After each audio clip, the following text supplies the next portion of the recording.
ಸಮಸ್ತ ಕನ್ನಡಿಗರಿಗೆ ಈ ಕನ್ನಡಿಗನ ನಮಸ್ಕಾರಗಳು.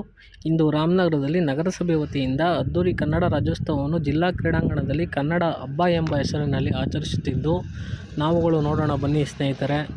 ಕನ್ನಡದ ಹಬ್ಬವನ್ನು ಎಲ್ಲರೂ ನೋಡಿ ಭಾಗವಹಿಸೋಣ. ನೋಡಿ, ಸ್ಟಾರ್ಟಿಂಗ್ ಎಂಟ್ರಿ ಪಾಯಿಂಟ್ ಇದು, ವಸ್ತು ಸಂಗ್ರಹಾಲಯ ಎಲ್ಲ ಇದೆ ನೋಡಿ. ಮುಂದೆ ನಿಮಗೆ ಜ್ಞಾನಪೀಠ ಪ್ರಶಸ್ತಿ ಕರ್ನಾಟಕಕ್ಕೆ 8 ಜ್ಞಾನಪೀಠ ಪ್ರಶಸ್ತಿ ದೊರೆತಿವೆ. ಅದರಲ್ಲಿ ಮೊದಲನೆಯವರು ಕುವೆಂಪುರವರು, ಎರಡನೆಯವರು ದ.ರಾ ಬೇಂದ್ರೆರವರು,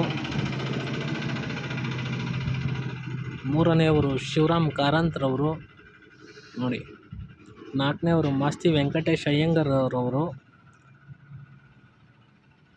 ಐದನೆಯವರು ವಿನಾಯಕ ಕೃಷ್ಣ ಗೋಕಾಕ್ರವರು, ಆರನೆಯವರು ಯು.ಆರ್. ಅನಂತಮೂರ್ತಿರವರು ನೋಡಿ, ಏಳನೆಯವರು ಗಿರೀಶ್ ಕಾರ್ನಾಡರವರು, ಮತ್ತು ಎಂಟನೆಯವರು ಜ್ಞಾನಪೀಠ ಪ್ರಶಸ್ತಿ 8 ಬಂದಿವೆ ಕರ್ನಾಟಕದಲ್ಲಿ. ಅದರಲ್ಲಿ ಚಂದ್ರಶೇಖರ್ ಕಂಬಾರ್ ಅವರು 8ನೇ ಕನ್ನಡ.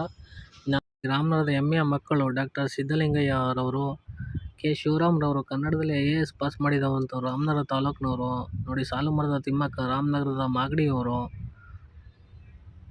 ನೋಡಿ. ಹಿಂಗೆ ಬಂದರೆ C.V.L. ಶಾಸ್ತ್ರಿ ಅವರು, ಇವರು ಕೂಡ ರಾಮನಗರದವರು ನೋಡಿ. ಡಾಕ್ಟರ್ ರಾಜ್ಕುಮಾರ್ ಅವರು, ಕರ್ನಾಟಕದ ವರನಟ ಡಾಕ್ಟರ್ ರಾಜ್ಕುಮಾರ್, ಗೌರವ ಡಾಕ್ಟರೇಟು J.P. ರಾಜರತ್ನಮ್ಮರವರು, ಕವಿಗಳು, ರಾಮನಗರದವರು ನೋಡಿ. ಹಿಂಗೆ ಬಂದರೆ C.D. ನರಸಿಂಹಯ್ಯ ಅವರು ರಾಮನಗರದವರು. ಇವರೆಲ್ಲ ಎಷ್ಟೋ ಜನಕ್ಕೆ ರಾಮನಗರದವರು ಅನ್ನೋದು ಮಾಹಿತಿನೇ ಇರಲ್ಲ ನೋಡಿ. H.D. ದೇವೇಗೌಡರು ಭಾರತದ 11ನೇ ಪ್ರಧಾನಿಯಾಗಿದ್ದರು ಮತ್ತು ರಾಜ್ಯದ 14ನೇ ಮುಖ್ಯಮಂತ್ರಿ ಆಗಿದ್ದವರು ನೋಡಿ. ಇವರು ನಮ್ಮ ರಾಮನಗರದ ನಮ್ಮೂರ ಪಕ್ಕದೂರು ಲಕ್ಕಪ್ಪನಹಳ್ಳಿಯ ಹೆಮ್ಮೆಯ ಮಗ ಕೆಂಗಲ್ ಹನುಮಂತಯ್ಯರವರು.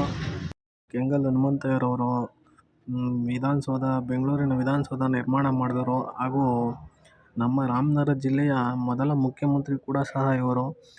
ಲೋಕಸಭಾ ಸದಸ್ಯರಾಗಿ, ಕೇಂದ್ರದಲ್ಲಿ ರೈಲ್ವೆ ಸಚಿವರಾಗಿ ಕಾರ್ಯನಿರ್ವಹಿಸಿದ್ದಾರೆ. ಇವರು ನಮ್ಮ ಜಿಲ್ಲೆಯ ಹೆಮ್ಮೆಯ ಮಗ ಅಂತ ಹೇಳ್ಬೋದು ಇವರನ್ನು.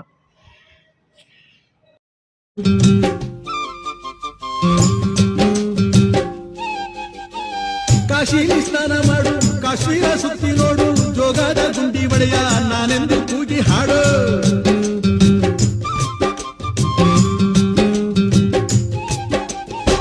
ಅಜಂತ ಎಲ್ಲೋರನ ಬಾಳಲ್ಲಿ ಬೊಮ್ಮೆ ನೋಡು, ಬಾದಾಮಿ ಐಹೊಳೆಯ ಚಂದನ ತೂಕ ಮಾಡು. ಕಲಿಯೋಕೆ ಕೋಟಿ ಭಾಷೆ, ಆಡೋಕೆ ಒಂದೇ ಭಾಷೆ ಕನ್ನಡ.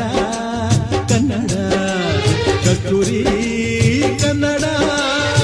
ಹುಟ್ಟಿದರೆ ಕನ್ನಡ ನಾಡ ಹುಟ್ಟಬೇಕು, ಮೆಟ್ಟಿದರೆ ಕನ್ನಡ ಮಣ್ಣ ಮೆಟ್ಟಬೇಕು. ಬದುಕಿದ್ದು ಜಟಕ ಬಂಡಿ, ಇದು ವಿಧಿಯೋಡಿಸುವ ಬಂಡಿ. ಬದುಕಿದು ಜಟಕ ಬಂಡಿ, ವಿಧಿ ಗುರಿ ತೋರಿಸುವ ಬಂಡಿ.